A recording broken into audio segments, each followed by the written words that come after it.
ሰላም ውድ ማይሰራውያን እንዴት ቆያችሁልን? በዛሬው ክለባችን የሚመለከቱ አሁናዊ አዳዲስ መረጃዎችን ይዘን መጥተናል። አብራችሁን ቆዩ። ውድ ቤተሰቦች እንደተለመደው ለቻናሉ አዲስ ከሆናችሁ በቅድሚያ ቻናሉን ሰብስክራይብ በማድረግ ቤተሰብ ሁኑ። አሁን ወደ መረጃዎች አለፍን። አብራችሁን ቆዩ።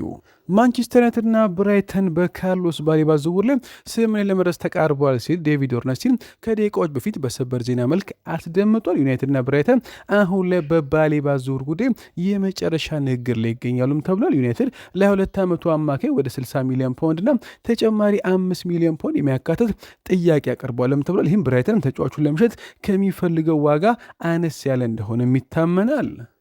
ካርሎስ ባሌባ አሁን ላይ ከቁርጭምጭሚት ጅማት ጉዳት አገግሞ ወደ ሙሉ ጤንነቱ የመለስ ሂደት ላይ ይገኛል ተባለ ሲሆን ነገርም ጉዳቱ ከባድ እንዳልሆነ ረጅም ጊዜ ከሜዳ ያርቀዋል ተብሎ እንደማይጠበቅም ዴቪድ ኦርነስቲን አያይዞ ዘግቦታል። ዩሪ ቴሌማስን ከአስቶን ቪላና እንዲሁም አንድሬ ሳንቶስን ከቼልሲ ያስፈረመው ዩናይትድ አሁን ላይ ካርሎስ ባሌባን ለማስፈረም የመጨረሻው ደረጃ ላይ ይገኛልም ተብለዋል።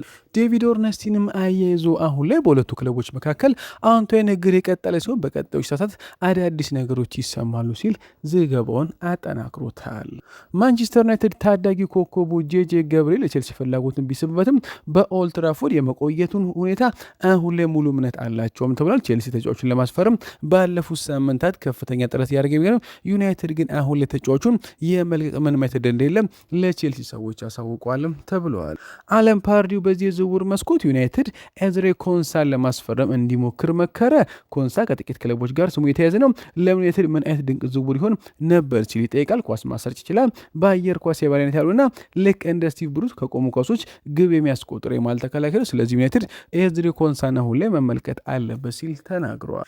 ናፖሊ ሮሜሉ ሉካኩ መልቀቁን ተከትሎ የፊት መስመሩ ለማጠናከር የጆሹዋ ዚርክዚ ሁኔታ ጠይቋል ሲል ዲማርዚዮ ዘግቦታል። ናፖሊ አሁን ላይ ጋብሪኤል ሄሱስን ለማስፈረም ትልቅ ጥረት ላይ ቢገኙም ጆሹዋ ዚርክዚን ጎን ለጎን እየተመለከቱ ይገኛሉ ሲል ጣሊያናዊ ታማኝ ጋዜጠኛ ዘግቦታል።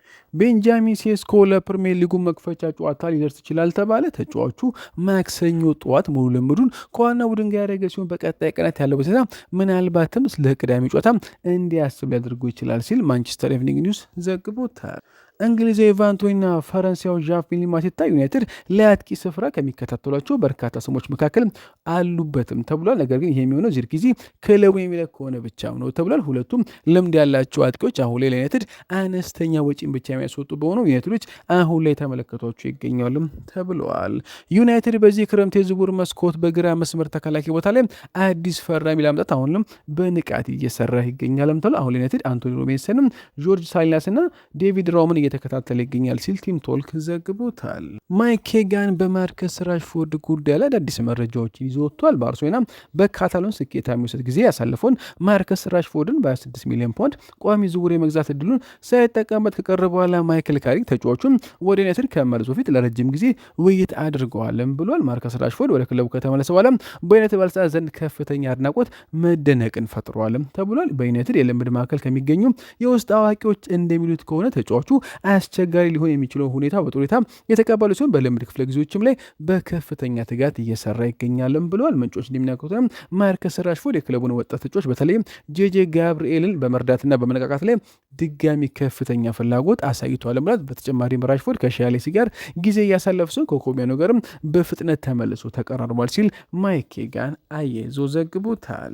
ዋይኔ ሩኒ ዩናይትድ ተጫዋቹን የመሳብ አቅሙን ማጣቱን አመነ። ድሮ ላይ ዩናይትድ የምትፈርመው በአነስተኛ ገንዘብ ነበር። አሁን ገጾች በሚቀጥሉት 5 ዓመታት አርሰናል ከዩናይትድ ይልቅ የበለጠ ስኬታማ የሚሆን ይመስላል ብሎ ስለሚያስቡ ወደ አርሰናል ያመራሉ ብሏል። ሮኒ ስለ ማርከስ ራሽፎርድም እንዲህ ሲል ይናገራል። ከማርከስ ጋር ያለው ነገር በጣም ግራ የሚያጋባ ነው። አቅሙ እንዳልሆነ ቃል ያን አሳይቶናል።